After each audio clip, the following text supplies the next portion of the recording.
Muy buenas noches, mi nombre es Paula Andrea Sánchez Acuña. Hoy vengo a hablarles un poco sobre la orientación al usuario en el proceso de afiliación.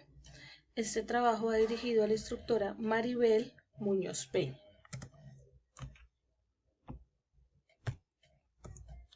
Primero que todo vamos a hablar un poco sobre el decreto 2353 del 2015. Este decreto unifica y actualiza las reglas de afiliación al sistema de salud. Además, crea al sistema de afiliación transaccional y define los instrumentos para garantizar la continuidad de la afiliación y el goce efectivo del derecho a la salud. Algo que hace este decreto es que amplía el núcleo familiar en el régimen contributivo. ¿Qué quiere decir esto? Que toda persona que quiera o sea cotizante en este régimen puede poner como beneficiario a los hijos de cualquier edad con incapacidad permanente, es decir, puede hacerlo hasta el tercer grado de consanguinidad entregados en custodia al cotizante. También puede afiliar a los nietos del cotizante hasta que el hijo beneficiario conserve esta condición.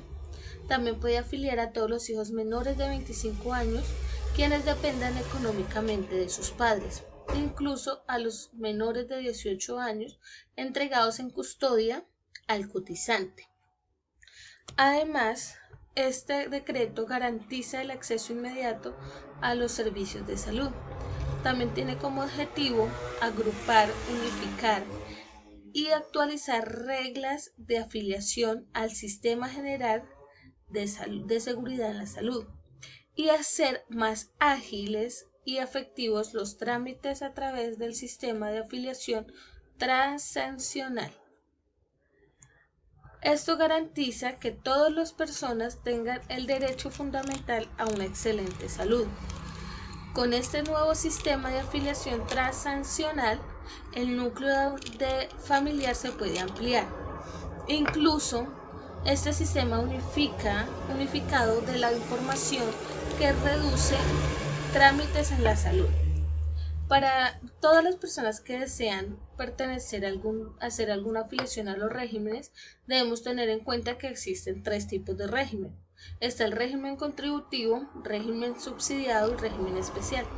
En el caso del régimen especial aplica más únicamente a las personas que son servidores públicos, por ejemplo, como a la policía, el ejército, los docentes, las personas que trabajan con Copetrol, entre otras cosas. Pero también se debe tener en cuenta que los regímenes más efectivos o que más se usan actualmente es el régimen contributivo y el régimen subsidiado. En el caso del régimen contributivo deben afiliarse todas las personas vinculadas a través de contratos de trabajo, los servidores públicos, los pensionados, los trabajadores independientes, claro está, con capacidades de pago, las madres comunitarias y los aprendices en etapa electiva y productiva. La persona que se quiera afiliar a este régimen debe tener en cuenta que su salario debe estar igual o por encima de un salario mínimo.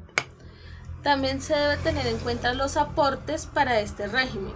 En el caso de los empleados, pues aporta el 4% y el empleador aporta el 8%, dándonos un total de 12,5%. En el caso de los independientes es muy diferente, ya que al no tener el aporte del empleador, porque son únicos, entonces aportan directamente todos los 12,5%. Y en el caso de los empleados, este aporte lo hace directamente el Fondo Nacional de la Pensión, que es un 12%.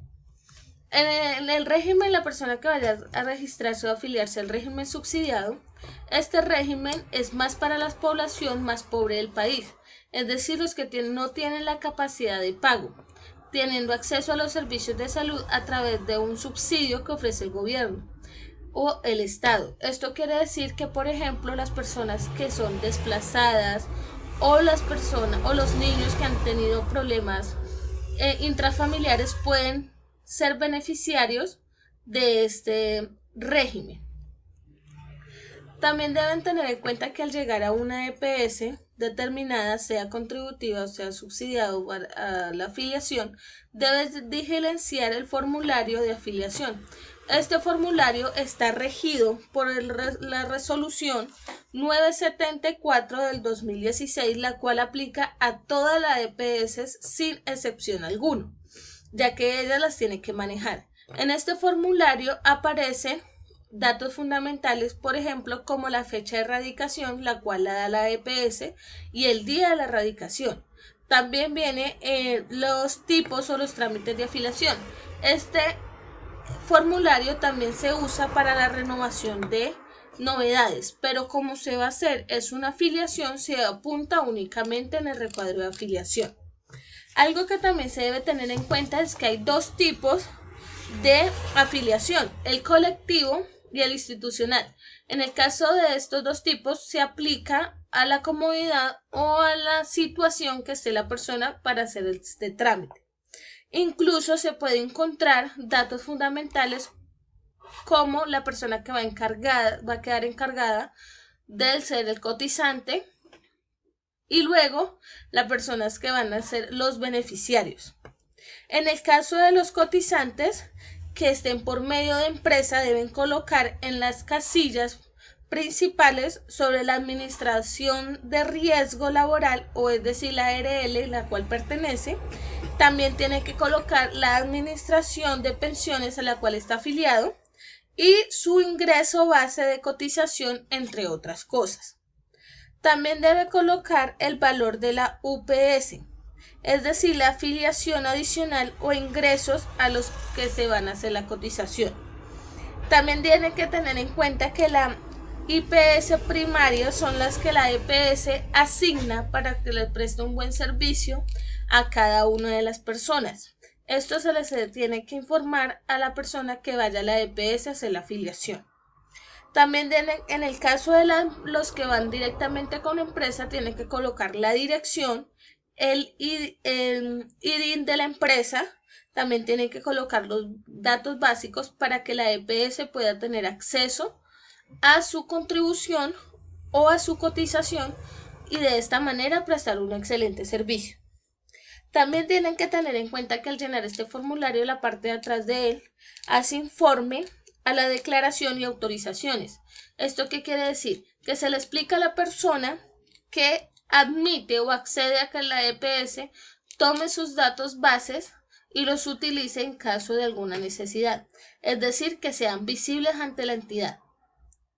Esta afiliación dura entre 2 y 3 días hábiles, es decir, después de la llenada del formulario se debe llevar los datos básicos o los documentos básicos para terminar la afiliación. Por ejemplo, si es por empleado, una es copia de la cédula, se diligencia o se digita también en la firma del empleador y cuánto tiempo lleva de afiliación o si va a ser contributivo o subsidiado. Después podemos ver los derechos y deberes que tiene todo ciudadano para gozar de este servicio de salud. En el caso de los deberes del ciudadano, este está otorgado según la Ley 100 de 1993. Esta ley dice que se procura al ciudadano de su salud y de su comunidad, afiliarse con su familia al Sistema General de Salud Seguridad Social en la Salud, facilitar el pago y pagar cuando le corresponda las cotizaciones o pagos obligatorios, suministrar información veraz, clara y completa, validar el cumplimiento de las obligaciones, cumplir con las normas, el cuidar y hacer uso racional a los recursos, entre otras cosas. Y en el caso de los derechos que tienen las personas, los cuales se tiene que tener en cuenta o informar a la persona que vaya a la EPS a hacer la afiliación, es que todos los afiliados y beneficiarios tienen derecho a recibir atención en la salud integral y de buena calidad dentro del plan obligatorio de la salud. Los usuarios tienen derecho a escoger libremente las entidades promotoras de salud y las instituciones prestadoras de servicio de salud de acuerdo con las postulaciones de ciertos servicios. Los usuarios tienen derecho a participar, organizar y controlar las instituciones a través de los accesos de usuario, entre otras cosas. También se le tiene que dar a conocer a la persona que vaya a hacer la afiliación el trámite a seguir para los servicios no incluidos en el plan de beneficio. Es decir, cuando una persona va a una EPS se le tiene que dar a conocer que hay servicios de salud las cuales la EPS no va a poder cumplir o no cubre estos dichos servicios. Y esto está tomado según la resolución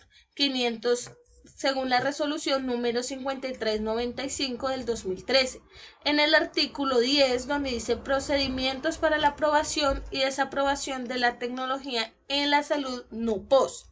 ¿Esto qué quiere decir? Según este decreto, colabora o ayuda a que las personas que necesiten un servicio la cual su EPS no cubre puedan dar a conocer que sí necesitan este servicio. Es decir, pueden poner una sugerencia o una demanda o una queja para que se le cumpla con este servicio, ya que puede ser dentro del no POS, es decir, como accesos a servicios médicos especiales, medicamentos, traslados, entre otras cosas.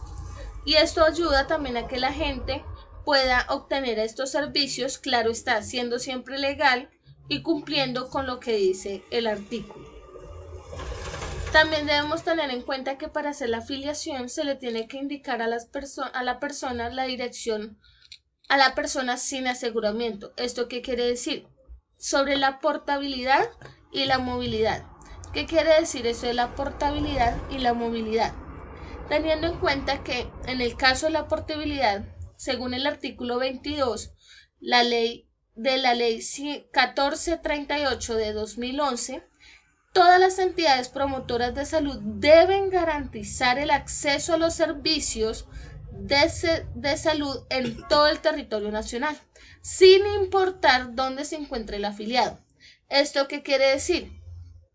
Que, por ejemplo, si una persona es trasladada a un sitio determinado, a alguna ciudad determinada de la de su origen, puede y debe todas las instituciones prestar el servicio de salud. Además, estas entidades promotoras de salud podrán hacer planes de beneficiario a los dos regímenes, sea subsidiado o sea contributivo. También deben tener en cuenta que para hacer estos trámites no necesitan ir directamente a la entidad a la cual se le está pidiendo la portabilidad. Únicamente tienen que colocar los nombres y los apellidos, identificaciones, el municipio de recepción, el municipio ciudad temporal, el número telefónico, la dirección geográfica y la dirección de correo electrónico. En el caso de la movilidad, según el decreto 3047 del 2013, todos los que estén bajo el sistema de SISBEN 1 al 3 y consiguen un trabajo pueden seguir en la misma EPS que ha estado. Es decir, si pierde el empleo, no pierde continuidad en el servicio. ¿Esto qué quiere decir? Que aunque usted haya tenido un trabajo y este trabajo se pierde, puede seguir en la misma EPS, claro está, en el régimen subsidiado. Igualmente, si está en el régimen subsidiado y consigue un empleo el cual le exigen estar en régimen contributivo, lo puede hacer en la misma EPS. No va a tener ningún problema. Incluso se le explica a la persona que tienen que darle el servicio a la salud mientras se hace este traslado o esta movilidad de régimen. Ya para terminar, se le informa a la persona el acceso al servicio de salud.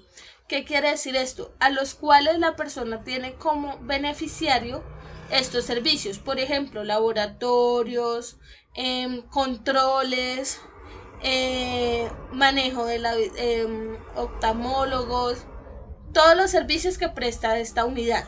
Y en el caso de los servicios tecnológicos en la salud, Por ejemplo, en el caso de los niños, tener el control de crecimiento y desarrollo, cirugía